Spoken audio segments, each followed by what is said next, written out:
104 ans. Ce chiffre ne marque pas seulement un dénouement, il scelle un destin hors du commun. Vivre plus d'un siècle, c'est assister à l'éclosion du XXe siècle. Le voir mûrir, s'ensanglanter dans 2 guerres mondiales, puis s'éteindre, tandis que vous continuez de respirer. Rose Fitzgerald Kennedy ne fut pas une simple spectatrice du temps. Elle a vu le temps dévorer, un à un, les fruits de ses propres entrailles. Imaginez, ne serait-ce qu'un instant, survivre à la mort violente de 4 de vos enfants, voir 2 autres brisés par le scandale et la maladie, tout en gardant le dos droit, le menton fier et ce sourire imperturbable face aux caméras. On dit que le destin ne nous impose jamais de fardeau plus lourd que ce que nous pouvons porter, mais pour Rose, il semble que les cieux aient voulu éprouver les limites de la résistance humaine. Bienvenue parmi nous. Aujourd'hui, nous plongeons dans la psyché d'une femme qui a bâti une dynastie sur un socle de discipline et de tragédie. Avant de poursuivre cette exploration, je vous invite à réfléchir à la trace que nous laissons. Si vous estimez que la grandeur d'un nom justifie tous les sacrifices, inscrivez le mot « héritage » en commentaire. Si, au contraire, le prix du sang vous semble trop lourd pour la liberté, écrivez le mot « liberté ». Je lirai vos réflexions avec intérêt. Pour comprendre la mère qui a survécu à tout, il faut d'abord saisir la petite fille qui apprit à obéir. Rose voit le jour en 1890, dans un Boston où les catholiques irlandais, quelle que soit leur fortune, étaient relégués au rang de citoyens de seconde zone. Mais Rose n'était pas une Irlandaise ordinaire. Elle était la fille de John F. Fitzgerald, le célèbre Honey Fitz, maire de Boston. Dès le berceau, Rose n'a pas appris des comptines, mais l'art de la campagne électorale. Son père, homme charismatique et dominateur, lui inculqua que l'image publique était la mesure de toute chose. Peu importait le tumulte intérieur, seule comptait la perception des électeurs. Brillante, dotée d'un esprit acéré pour les mathématiques et l'histoire, elle rêvait d'intégrer Wellesley, bastion de l'intellectualisme laïque. Son père opposa un refus catégorique. Le maire de Boston ne pouvait tolérer que sa fille se mêle aux protestants et aux libres penseurs. Elle fut envoyée dans un couvent aux Pays-Bas, puis au Sacré-Cœur. Rose obéit, elle enterra ses ambitions académiques et apprit la leçon la plus cruelle de son existence, celle qu'elle transmettra plus tard à ses enfants avec une rigueur militaire. Les désirs individuels s'effacent devant la famille et la foi. Ce renoncement sema en elle une graine d'acier. Si elle ne pouvait conquérir le monde par son propre intellect, elle façonnerait les hommes qui le feraient pour elle. Dans ce silence dévot, la future matriarche commença à affûter ses armes, attendant le partenaire idéal pour sa grande entreprise. L'amour, dans l'univers de Rose, n'était pas un conte de fées, mais une stratégie de haute volée. Lorsqu'elle rencontra Joseph Patrick Kennedy, elle ne vit pas seulement un jeune homme séduisant au sourire arrogant. Elle vit son égal. Joe n'était pas issu de la noblesse politique, mais il possédait une qualité qui fascinait Rose. Une faim insatiable. Fils d'un tavernier ayant forcé les portes de la finance, il partageait avec elle une blessure béante. Le mépris de l'élite protestante de Boston, ces Brahmans qui leur refusaient l'entrée de leur club malgré leur richesse. Ensemble, Rose et Joe décidèrent que s'ils ne pouvaient rejoindre l'aristocratie, ils l'achèteraient, ou mieux encore, ils la surpasseraient. Leur mariage, en octobre 1914, ne fut pas qu'une union. Ce fut une fusion de puissance. Rose endossa son rôle avec une efficacité redoutable. Sa mission consistait à gérer la lignée des héritiers, et elle s'y employa sans relâche. En l'espace de 10 à 7 ans, elle mit au monde 9 enfants. Mais Rose n'était pas une mère qui se contentait de bercer ses nourrissons. Elle était la directrice d'une manufacture de l'excellence. Elle développa un système de fiches calqué sur les bureaux de son mari pour consigner le bilan médical et moral de chaque enfant. Poids, taille, maladie, notes, comportement, tout était documenté. La demeure des Kennedy n'était pas un foyer, mais un camp d'entraînement. À table, les banalités étaient proscrites. Rose affichait des coupures de presse sur les murs et exigeait que ses enfants, même les plus jeunes, expriment un avis éclairé sur l'actualité mondiale. Si vous ne possédiez pas une opinion éclairée, le silence était votre seule option. Tandis que Joe, le patriarche, enseignait à ses enfants l'impératif de la victoire À n'importe quel prix, Rose, elle, leur inculquait l'art de ne jamais laisser paraître la douleur. « Les Kennedy ne pleurent pas », répétait-elle comme un mantra. Elle les a nourris de l'idée qu'ils étaient des êtres à part, des élus, une élite supérieure. Elle leur a forgé une foi catholique inébranlable, mais une foi conçue comme une armure de combat plutôt que comme un refuge de consolation. Ils assistaient à la messe quotidiennement, non seulement pour prier, mais pour s'ancrer dans la certitude que Dieu marchait à leur côté. Pourtant, au cœur de cette quête obsessionnelle de perfection, au sein de cette chaîne de montage destinée à produire des présidents et des leaders, un maillon refusait de s'ajuster. Une minuscule fissure entachait le marbre poli avec tant de soin par Rose, et cette fissure portait un prénom, Rosemary. Rosemary Kennedy naît en 1918, en pleine tourmente de la grippe espagnole. Elle est le 3e enfant, mais la première fille. Dès l'instant de sa naissance, Rose presque l'équilibre est rompu. L'accouchement est une épreuve. L'infirmière, dans l'attente désespérée du médecin, commet l'irréparable en tentant de retarder la délivrance, maintenant le nouveau-né dans le canal de naissance pendant 2 heures fatidiques. Cette décision, dictée par la panique, scellera le destin de Rosemary et, par extension, l'âme de sa mère. En grandissant, Rosemary s'avère incapable de suivre le rythme effréné imposé à la fratrie. Alors que Joe Jr. et Jack se livrent une concurrence féroce sur les terrains de sport et dans les joutes oratoires, Rosemary reste en retrait, peinant à lasser ses chaussures ou à structurer une simple phrase. Pour une femme comme Rose, qui avait bâti son existence sur l'excellence, le handicap de Rosemary n'était pas seulement une tragédie médicale, c'était une défaillance du système, une tare qu'il fallait dissimuler à tout prix. Imaginez l'atmosphère oppressante de ce foyer, la mère exemplaire, l'épouse de l'ambassadeur, cette femme à l'élégance impeccable sur chaque cliché, cachait une fille qu'elle ne pouvait présenter en société sans redouter le ridicule. Rose tenta l'impossible. Spécialiste, école privée, régime disciplinaire spartiate.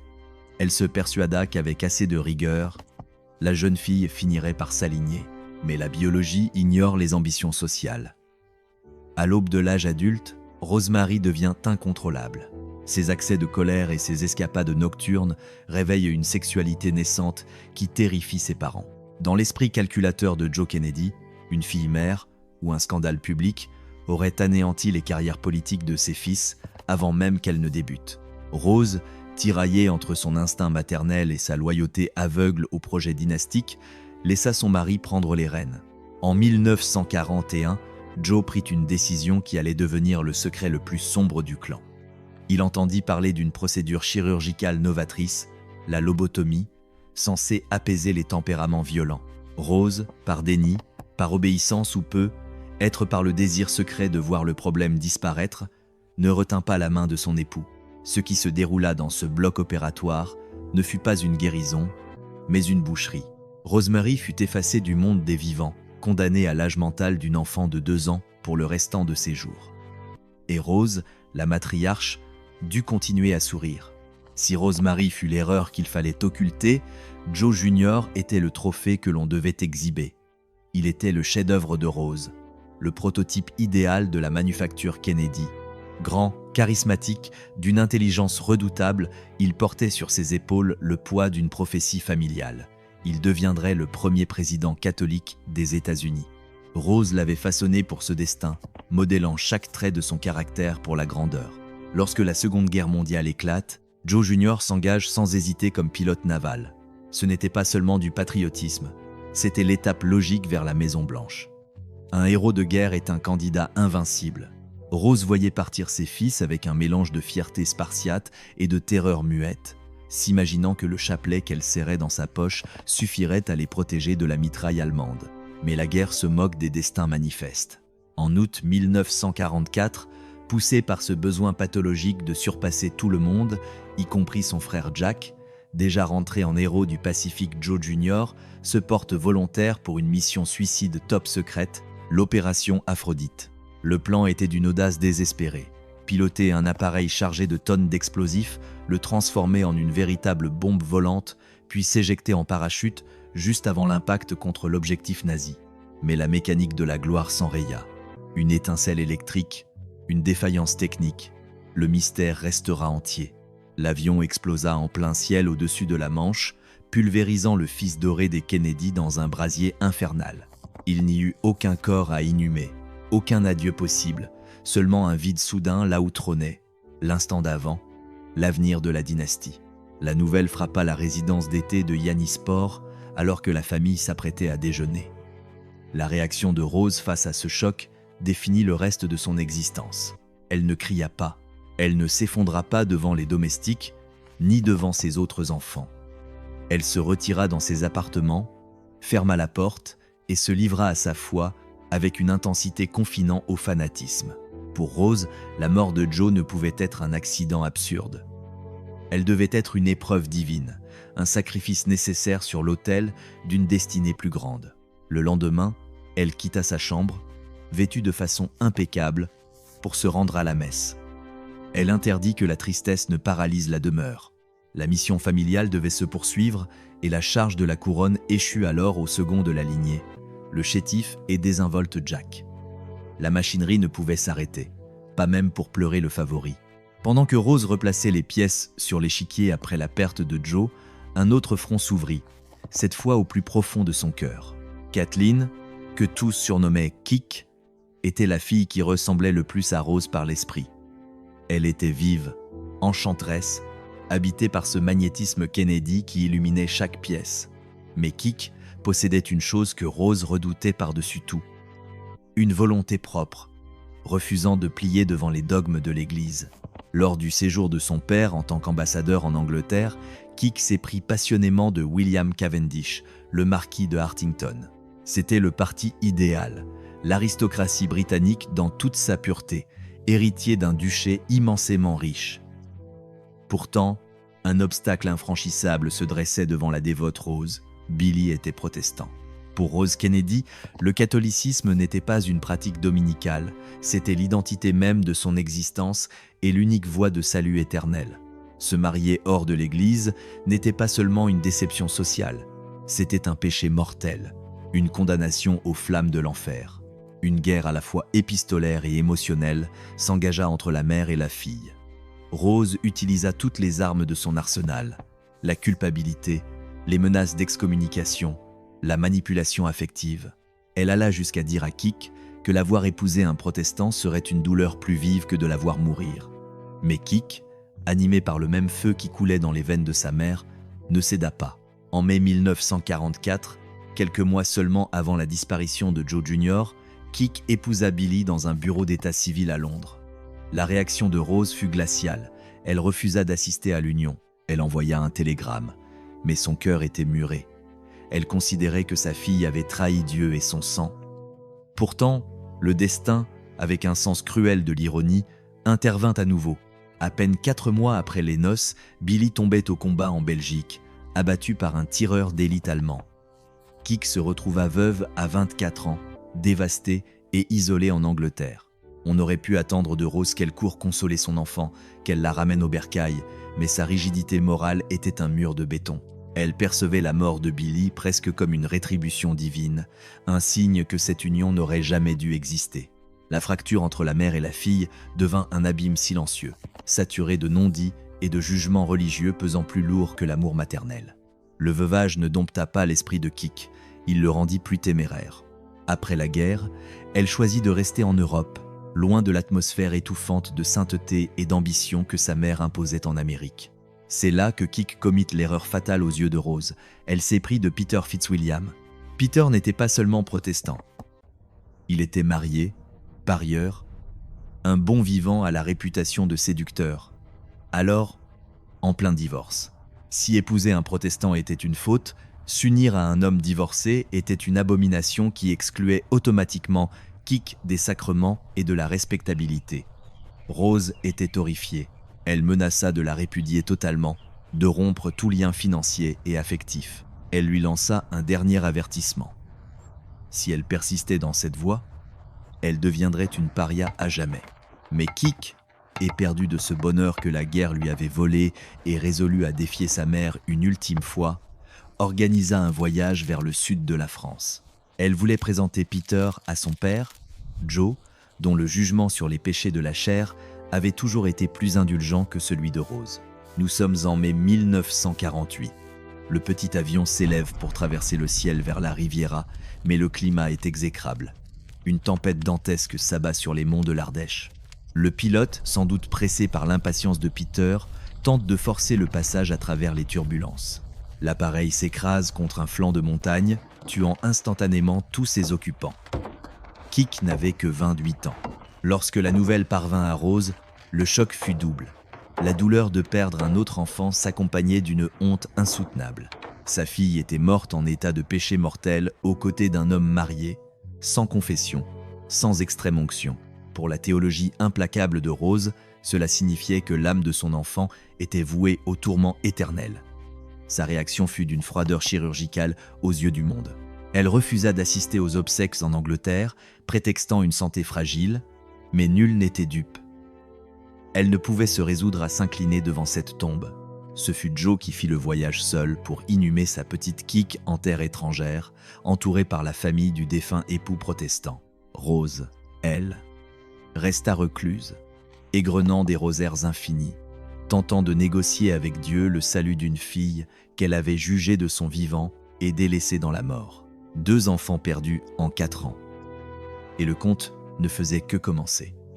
Le destin attendit que le monde succombe totalement au conte de fées avant de choisir un midi radieux pour le briser. Le 22 novembre 1963, John Fitzgerald Kennedy est assassiné à Dallas. La nouvelle traverse la planète comme une décharge électrique. À Yannisport, Rose n'est pas face aux caméras, elle est là où elle s'est toujours tenue, quand la vie devient insoutenable. Dans le territoire intime de sa foi. Ce refuge qui, pour elle, n'était pas un réconfort, mais une discipline de fer.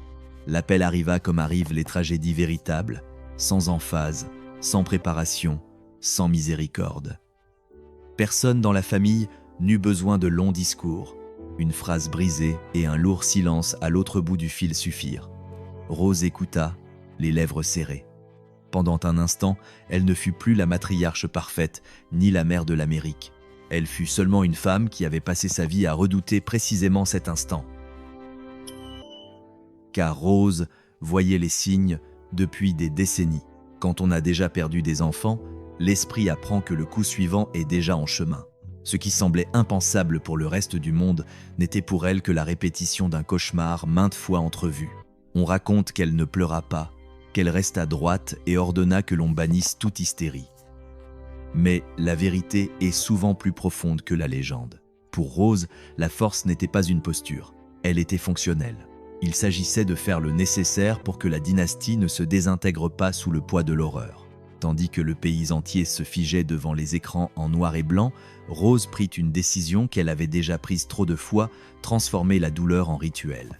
Convertir le chaos en une séquence de prières, d'appels et d'instructions, avec une seule obsession inébranlable. Les Kennedy ne s'effondrent jamais en public. À Washington, Jacqueline Kennedy marcha derrière le cercueil avec une dignité presque surhumaine. Cette noblesse était, en partie, un héritage. Rose avait élevé ses fils pour résister, mais elle avait aussi appris à ses belles-filles à appartenir à un récit. En ces jours sombres, la famille n'était plus seulement une lignée, elle était une institution scrutée par des millions d'yeux. Rose comprenait, mieux que quiconque, que le pays n'avait pas seulement perdu un président, il avait perdu un idéal.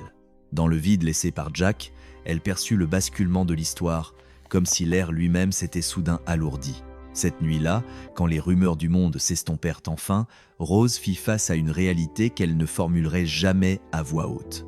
Elle avait survécu à Joe Jr., à Kik et au sacrifice occulte de Rosemary. Désormais, elle survivait aussi à Jack, ce fils que le destin n'avait accepté qu'à regret pour remplacer l'aîné. Pour une mère ordinaire, cet enchaînement de drames aurait marqué la fin de tout. Pour Rose, c'était un avertissement. Si la tragédie avait pu s'introduire au cœur même de la Maison Blanche, alors plus aucun sanctuaire n'était sûr, et il lui restait encore des enfants en vie. Après les funérailles, le monde reprit sa course avec une normalité presque offensante. L'actualité tourna la page. Les commerces rouvrirent, le tumulte urbain reprit ses droits. Mais au sein de la famille, le temps s'était brisé. Joe, le patriarche, demeurait prisonnier de son fauteuil, privé de parole, et pourtant, Son regard en disait long. Rose s'asseyait à ses côtés, telle la gardienne d'une ruine sacrée. Nulle scène mélodramatique ici, seulement des gestes répétés avec une précision de métronome. Le mouchoir, le rosaire, cette posture toujours droite. Deux êtres emmurés dans un silence qui contenait tout. Les ambitions, les fautes, les secrets, les deuils et les victoires passées. En apparence, Rose endossa le rôle de pilier du clan, suivant la même logique implacable qui avait dicté l'éducation de ses 9 enfants. Organisation, contrôle, discipline. Mais lorsque la douleur atteint de telles cimes, le contrôle se mue en une forme de déni. Rose commença à vivre comme si la souffrance pouvait être administrée, comme si chaque perte n'était qu'un dossier classé et archivé. Pourtant, l'ombre de Dallas refusait de se laisser oublier. Chaque photographie de Jack, chaque mention de son nom, ravivait l'insondable question. Quelle mère peut survivre à ses propres enfants et continuer d'avancer? Pendant ce temps, le monde s'éprenait du mythe. Camelot devint un mot magique. Une manière élégante de dire que l'espérance avait été assassinée. Si ce mythe servait les intérêts de Rose, il l'effrayait tout autant. Les mythes exigent des sacrifices, et elle en connaissait déjà le prix réel. Dans l'intimité, la famille ajustait sa stratégie. Un autre fils pouvait porter le flambeau. Robert, l'homme de conviction, celui qui avait été l'ombre fidèle de Jack. Et puis il y avait Ted, le Benjamin, encore jeune, portant en lui ce mélange périlleux de charme et de fragilité. Rose n'eut pas besoin d'énoncer le plan. Il le respirait. Dans leur univers, le projet ne s'arrêtait pas parce que la vie était cruelle. Au contraire, il se poursuivait précisément parce que la vie l'était. La mission familiale avait toujours eu des airs de pacte, comme si le succès pouvait acheter une trêve avec le destin. Rose savait cette idée fallacieuse, mais elle savait aussi que sans elle, la famille s'effondrerait de l'intérieur. Alors, les discours, les campagnes et les sourires de façade reprirent, masquant une douleur si ancienne qu'elle semblait désormais inscrite dans leur sang. Au fil des années, Rose devint une présence plus distante, presque cérémonielle. Une silhouette impeccable apparaissant lors de galas de charité ou de messes, comme si le deuil lui-même pouvait être repassé et lissé. Sa distance n'était pas de la froideur, c'était de la survie. Une mère qui a trop enterré apprend à se protéger, même de l'amour. Car aimer revient à risquer de perdre encore. La décennie progressa et l'Amérique se couvrit de plaies nouvelles. Protestations, tensions raciales, une guerre dévorant la jeunesse sur des terres lointaines. C'est dans ce climat que Robert Kennedy se lança dans la course présidentielle. Il incarnait pour beaucoup l'héritier moral de son frère. Pour Rose, c'était un nouveau pari contre l'abîme. Le 5 juin 1968, Robert F. Kennedy fut assassiné à Los Angeles. La nouvelle tomba comme une répétition monstrueuse, comme si l'on avait rembobiné le film de Dallas pour le projeter à nouveau avec un visage différent. Une fois de plus, Rose dut être cette femme qui reçoit le coup sans vaciller en public. Mais cette fois, l'impact avait une résonance particulière. Ce n'était plus seulement la douleur de perdre un fils, c'était la terreur de comprendre que leur nom semblait attirer la violence, comme si l'histoire avait marqué les Kennedy d'un signe visible pour les chasseurs de symboles. Au sein de la famille, le deuil se mua en une paranoïa sourde. Chaque apparition publique devenait une menace latente, chaque foule un péril potentiel. Rose observait désormais ses petits-enfants et y décelait des avenirs possibles avec la même acuité qu'elle prédisait autrefois les victoires électorales. Seulement, ses perspectives étaient désormais hantées par des fins brutales. Pourtant, la matriarche ne permit jamais à la peur de gouverner la demeure. Sa foi, rigide comme une cuirasse, lui offrait un lexique pour nommer l'inconcevable, l'épreuve, le sacrifice, le mystère, la volonté divine. Des mots qui, répétés à l'envi, pouvaient donner l'illusion d'une explication, bien que le cœur ne se nourrisse guère de sémantique. Rose commençait à porter une lassitude que les objectifs des photographes ne saisissaient jamais. Une fatigue que ni les messes, ni les hommages ne pouvaient apaiser. C'était le poids d'un inventaire trop lourd, 9 enfants et trop d'adieux. Par une cruelle ironie, elle demeurait là, vivante, témoin de la transformation de sa maternité en légende, alors qu'elle n'avait été qu'une lutte acharnée. La mort de Robert laissa la lignée face au seul frère encore doté d'une stature politique réelle.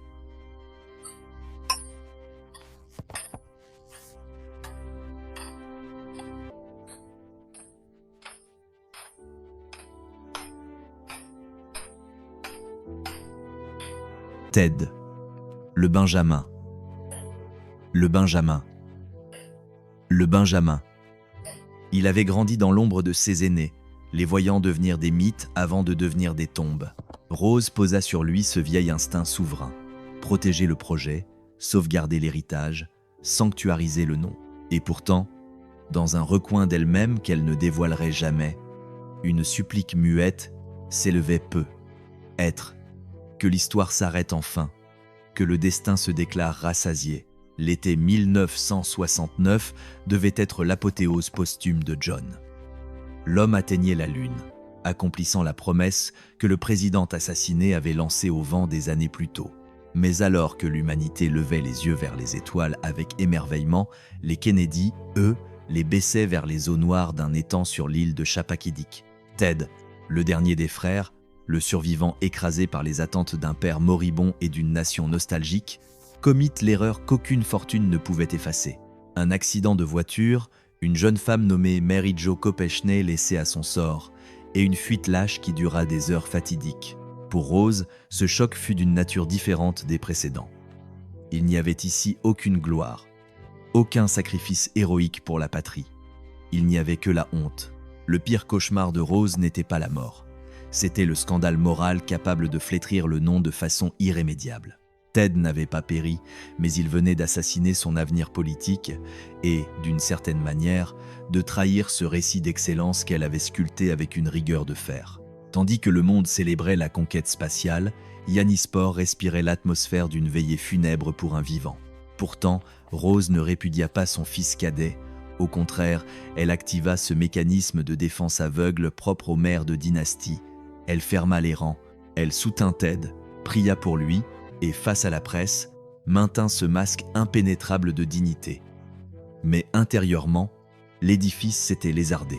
L'idée que les Kennedy étaient les élus de Dieu pour guider le peuple s'effondrait devant la réalité de la faillibilité humaine. Ted n'était pas un saint, mais un homme effrayé et faillible. Rose dut accepter qu'il n'y aurait pas de troisième président Kennedy, du moins pas dans l'immédiat. Le flambeau s'était éteint dans les eaux troubles de ce pont, et elle, la gardienne de la flamme, dut apprendre à vivre non plus avec la douleur de la perte, mais avec celle, plus cuisante encore, de la déception. Si Chappaquiddick porta le coup de grâce à l'esprit de la famille, novembre 1969 en ébranla la structure même. Joseph P. Kennedy, le patriarche, l'homme qui avait rêvé l'Empire et l'avait financé d'une ambition démesurée, finit par se rendre. Après 8 ans d'un silence imposé par la maladie, prisonnier de son fauteuil, condamné à voir ses fils tomber l'un après l'autre, son cœur cessa de battre. Rose était à son chevet, comme elle l'avait été durant plus d'un demi-siècle. Il n'y eut point de larmes spectaculaires, seulement le dénouement solennel d'une ère. L'associé, le complice, l'architecte s'en était allé. Avec la disparition de Joe, Rose se retrouva seule au sommet de la pyramide. Elle n'était plus l'exécutrice des volontés d'autrui, elle était désormais l'autorité suprême. Beaucoup s'attendaient à ce que, privée de l'ombre dominante de son époux et meurtrie par la perte de tant d'enfants, Rose ne se fane et se retire dans quelque hospice de luxe pour y attendre son propre dénouement. Il se trompait. La mort de Joe sembla libérer en elle une réserve d'énergie insoupçonnée. À 79 ans, Rose Kennedy ne se prépara pas à mourir, elle se prépara à régner. Elle se fit la conservatrice du musée de sa propre existence. Elle commença à ordonner méticuleusement les archives familiales, les correspondances, les clichés, veillant à ce que l'histoire soit narrée selon ses termes et non selon le bon vouloir des historiens ou des journalistes. La demeure de Yannisport devint son sanctuaire et son quartier général. Rose continuait de braver les eaux de l'Atlantique chaque matin, peu importe la morsure du froid, défiant la vieillesse avec la même ferveur qu'elle avait opposée à la tragédie. Chaque soir, elle s'habillait pour le dîner, même lorsqu'elle dînait seule. Pour elle, la discipline n'était pas une simple habitude, c'était la structure osseuse même de son être. Sans Joe, elle prouva que la trempe des Kennedy ne puisait pas sa source dans les coffres du père, mais dans la volonté d'acier de la mère. Les années 70 apportèrent cependant un défi d'un genre nouveau, les petits-enfants. Une tribu pléthorique, bruyante et désorientée, croissant à l'ombre de leurs oncles martyrs et de parents absents ou traumatisés. Rose tenta de leur appliquer la même pédagogie de fer, leçons d'histoire à table, examen d'actualité, rigueur posturale. Mais les temps avaient changé. La contre-culture, les stupéfiants et la rébellion avaient forcé les murs de Yannisport. Pour ces jeunes, la discipline de Rose n'était plus une vertu, mais une relique asphyxiante. Le cas le plus déchirant fut celui de David, le fils de Robert. L'enfant qui avait vu l'assassinat de son père en direct à la télévision ne s'en remit jamais. Tandis que Rose lui parlait de foi et de devoir, David cherchait un refuge dans l'héroïne. Pour Rose, voir cette nouvelle génération s'autodétruire, non par les balles d'un assassin, mais par des aiguilles et des excès, représentait une torture dépassant l'entendement. Cela ne s'inscrivait pas dans sa vision du monde. Comment pouvaient-ils gaspiller ces vies et ces opportunités pour lesquelles leurs oncles avaient versé leur sang?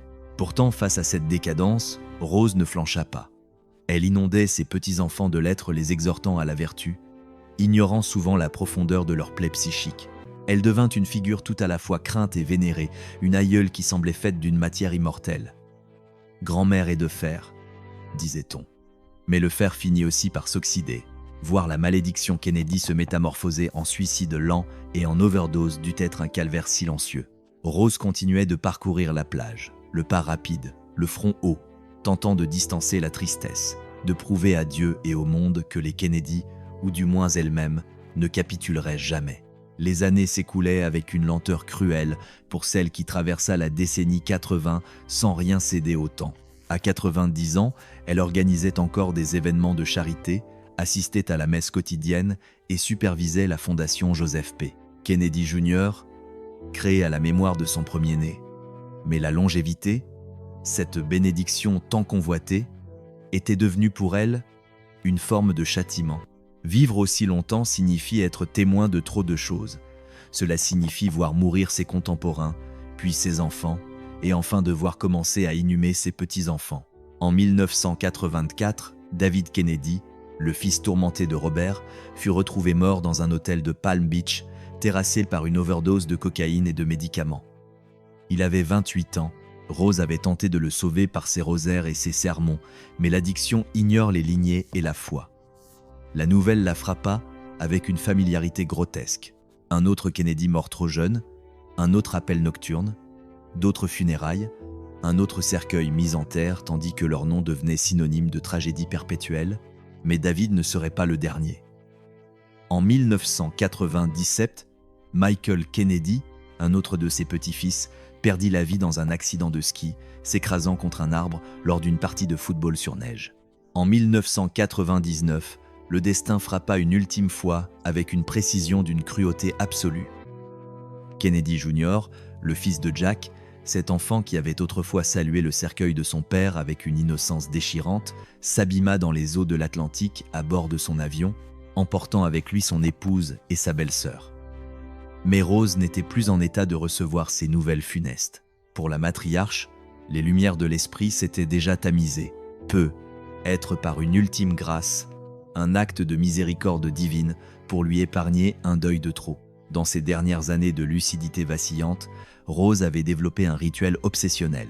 Elle parcourait la vaste demeure de Hyannisport, effleurant du bout des doigts les portraits de ses enfants disparus, comme si le verre et le bois pouvaient servir de pont vers l'au-delà. Elle murmurait à Joe Jr., à Jack, à Bobby ou à Kik les détails triviaux de son quotidien.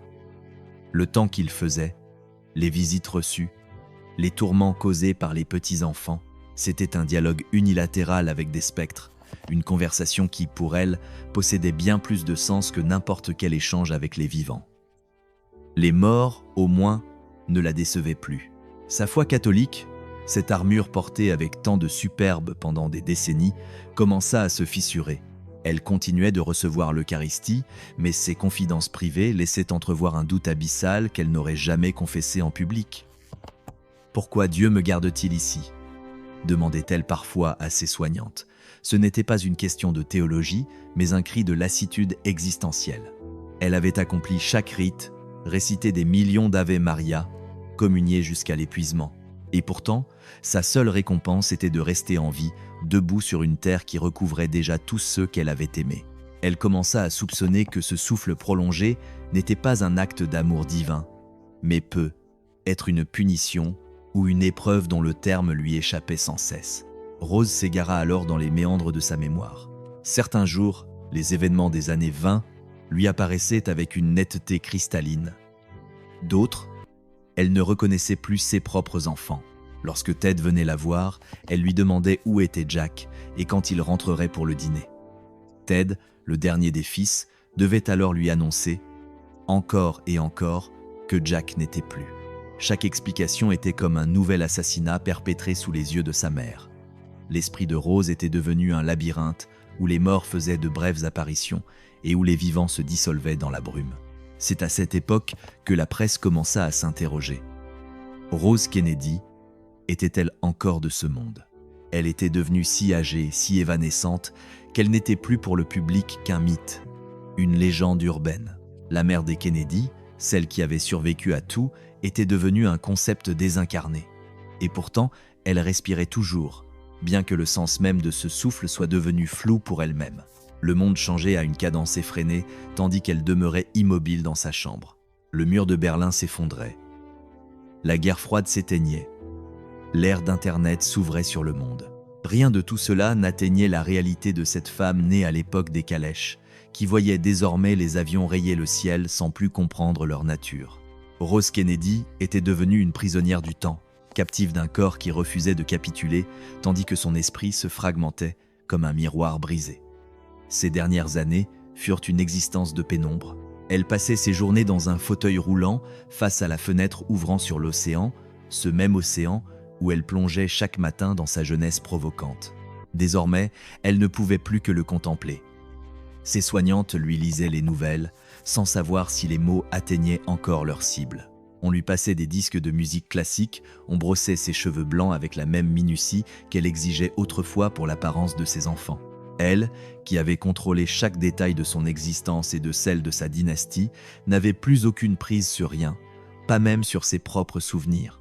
Ted s'asseyait régulièrement à ses côtés, lui parlant du Sénat, des petits-enfants, de tout et de rien. Parfois, un faible sourire laissait croire à un éclair de reconnaissance. D'autres fois, elle le dévisageait avec une étrangeté mêlée de douceur, comme un inconnu bienveillant. Dans ces instants, Ted comprenait la plus cruelle des vérités. Sa mère avait survécu à tous, mais à la fin, même cette victoire ne lui appartenait plus. La survie n'était plus un acte de volonté, elle était devenue un simple processus biologique, un cœur qui bat par automatisme parce qu'il a oublié comment s'arrêter. Les rares visiteurs admis auprès d'elle en ces dernières années en ressortaient bouleversés. Ce n'était pas sa fragilité physique qui les frappait, mais le sentiment d'être face à une âme qui avait voyagé trop loin, franchissant une frontière invisible vers un ailleurs où le monde n'avait plus de prise. Rose Kennedy habitait désormais un limbe, dans l'attente d'un signal qui ne venait pas, d'une voix qui lui murmurerait enfin que le fardeau était déposé, qu'il était temps de se reposer. Au cours des ultimes mois de son existence, elle s'enfonça dans un silence absolu. Ce n'était pas une incapacité de parler.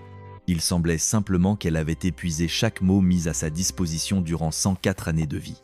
Parfois, ses lèvres s'animaient dans ceux qui ressemblaient à une oraison, mais aucun son ne s'en échappait. Ses lèvres son ne s'en échappaient. Ses lèvres son ne s'en échappaient. Ses lèvres son ne s'en échappaient. Aucun son ne s'en échappait. Ses lèvres son ne s'en échappaient. Aucun son ne s'en échappait. Aucun son ne s'en échappait. Aucun son. Ces infirmières imaginaient qu'elle récitait son chapelet de mémoire, ce rituel gravé si profondément en elle que même l'oubli ne pouvait l'effacer totalement, ou peu. Être conversait-elle déjà avec ceux qui l'attendaient de l'autre côté, préparant ces retrouvailles différées depuis si longtemps. La demeure de Yannisport était devenue un mausolée vivant. Les couloirs qui, autrefois, résonnaient des rires de 9 enfants, des injonctions de Joe exigeant l'excellence et des joutes politiques à table, n'abritaient plus que le tic-tac des horloges anciennes et le pas feutré des soignantes, se mouvant comme des ombres. Rose passait ses heures face à cette fenêtre, le regard perdu dans l'Atlantique, cet océan témoin de toute sa vie, l'océan qui avait vu ses enfants jouer sur le sable, celui-là même qui avait englouti l'avion de son petit-fils, John Jr. Cet océan qui semblait maintenant l'appeler avec une patience infinie. En juillet 1994, Ted organisa une célébration pour le 104e anniversaire de sa mère, sachant que ce serait sans doute la dernière fois. La famille se rassembla, ou du moins ce qu'il en restait. Une congrégation de survivants marquée par des décennies de tragédies, tant publiques que privées. On installa Rose dans son fauteuil au milieu du salon principal, entourée de fleurs et de chants. Elle ne montra aucune réaction apparente, mais certains jurèrent avoir vu ses yeux s'embuer à l'écoute d'une mélodie. Être qu'au plus profond de sa conscience fragmentée, Rose comprenait que l'heure des adieux avait sonné. Les mois suivants ne furent qu'un lent effacement. Son cœur, cet organe qui avait supporté l'indicible, enterrer 4 de ses enfants et voir la chute de plusieurs de ses petits-enfants, commença enfin à faillir. Les médecins renoncèrent à tout acharnement. À ce stade, prolonger son existence eût été une cruauté plus qu'une marque de compassion. Rose traversa ses dernières semaines dans un état crépusculaire, flottant entre veille et sommeil, entre ce monde et le suivant. Enfin, à l'aube du 22 janvier 1995, alors que l'hiver drapait la Nouvelle-Angleterre de son manteau de givre, Rose Fitzgerald Kennedy rendit son dernier souffle. Il n'y eut pas de lutte, pas de paroles ultimes. Elle cessa simplement de respirer, et avec ce soupir, une ère s'éteignit. La femme qui avait vu poindre le XXe siècle, qui avait élevé un président et 2 sénateurs, qui avait survécu à des tempêtes capables de briser n'importe quel être humain, ferma les yeux pour l'éternité. Dans ce silence final, elle trouva être la paix que la vie lui avait si obstinément refusée. Ses funérailles furent une procession de fantômes. La cathédrale s'emplit de visages illustres, de politiciens et de célébrités, tous survivants d'une époque appartenant désormais à la mythologie. Ted prononça l'éloge funèbre d'une voix brisée. Mais personne n'écoutait vraiment ses paroles. Tous étaient tentés par la même question insoluble. Comment mesurer la vie d'une femme qui avait trop vu, trop perdu, et qui, malgré tout, n'avait jamais capitulé? Les journaux du monde entier publièrent de longs hommages, la consacrant comme la matriarche de la dynastie américaine, la mère qui survécut à ses propres enfants, le pilier inébranlable des Kennedy. Cependant, ces titres, aussi grandioses soient-ils, échouent à capturer l'essence de sa vérité. Rose ne fut pas une simple survivante. Elle fut l'architecte de son propre tourment. Elle fit le choix délibéré de l'ambition au détriment du bonheur, du prestige au détriment de l'intimité, et d'une foi aveugle plutôt que de la révolte. Ces décisions, prises décennie après décennie avec une détermination d'acier, ont forgé tout autant la gloire que la tragédie de sa lignée. Après sa disparition, l'inévitable processus de révision historique s'est mis en marche. Les biographes ont commencé à exhumer les secrets que Rose avait jalousement gardés. Le calvaire de la lobotomie de Rosemary, les infidélités brutales de Joe qu'elle tolérait dans un silence stoïque, et cette froideur implacable avec laquelle elle réprimait les élans de rébellion de ses enfants, tout particulièrement ceux de Kik. L'image de la mère parfaite s'est alors fissurée, révélant une femme bien plus complexe, plus cruelle sous certains aspects, plus humaine sous d'autres. Ses petits-enfants et arrière-petits-enfants n'ont pas seulement hérité d'un nom et d'une fortune, mais aussi du poids psychologique d'être un Kennedy. Certains ont fui ce fardeau en changeant d'identité ou en s'effaçant de la scène publique. D'autres l'ont embrassé, tentant de poursuivre ce projet politique qui avait coûté tant de vies. Mais tous, d'une manière ou d'une autre, restent hantés par la question que Rose n'a jamais résolue. Le prix en valait-il la peine? Était-il juste de sacrifier le bonheur individuel, l'équilibre mental, et jusqu'à la vie de ces êtres chers sur l'autel de la grandeur historique? La réponse dépend de celui qui la formule. Pour ceux qui estiment que l'individu doit servir des idéaux qui le dépassent, Rose Kennedy est une héroïne tragique, une femme qui a accompli son devoir jusqu'au bout, malgré une souffrance dépassant l'entendement. Pour ceux, en revanche, qui pensent qu'aucun héritage ne justifie la destruction d'une famille, Rose demeure une mise en garde, l'exemple même de la façon dont une ambition démesurée peut dévorer tout ce qu'elle touche, y compris l'amour maternel. Ce qui demeure incontestable, c'est que Rose Fitzgerald Kennedy a vécu une existence aux proportions épiques. Elle naquit à l'ère des calèches et s'éteignit à celle de l'Internet. Elle fut le témoin de 2 guerres mondiales, de la Grande Dépression, du mouvement des droits civiques et des premiers pas de l'homme sur la Lune. Elle a élevé un président, enterré 4 de ses enfants morts de façon violente, survécu à des drames qui auraient anéanti quiconque et gardé le dos droit jusqu'à son dernier souffle. Elle ne sollicita nulle compassion, ne chercha aucune excuse. Elle fit simplement ce qu'elle croyait devoir faire et en paya le prix sans jamais se plaindre en public. Aujourd'hui, évoquer le nom des Kennedy, c'est convoquer instantanément un mélange de glamour et de tragédie, d'espérance et de mort prématurée. Et au centre de ce récit se tient Rose, la mère qui a vu tomber ses fils un à un, comme des pièces de domino, mais qui a refusé de s'effondrer elle-même. Son héritage n'est pas seulement politique ou historique, il est existentiel. Il pose l'éternelle question de la résistance humaine face à l'adversité et de cette force nécessaire pour choisir, jour après jour, de continuer à vivre quand tout ce que l'on aimait a disparu. La sépulture de Rose, au cimetière de Hollywood à Brookline, dans le Massachusetts, repose aux côtés de celle de Joe, son associé dans la bâtisse de l'Empire. Autour d'eux, tels des satellites en orbite éternelle, reposent les corps de Joe Jr., Jack, Bobby et Ted. La famille qui conquit le monde est enfin réunie sous la terre, dans un silence qu'aucune ambition ne viendra plus troubler. Sur leur tombe, le vent d'automne fait tourbillonner les feuilles, indifférent aux rêves et aux tragédies que ces noms représentent. Rose Fitzgerald Kennedy a survécu à tous ses fils, mais peut être que la question la plus essentielle n'est pas de savoir comment elle y est parvenue, mais dans quel but. Et cette réponse, comme tant de mystères de sa vie, s'est éteinte avec elle,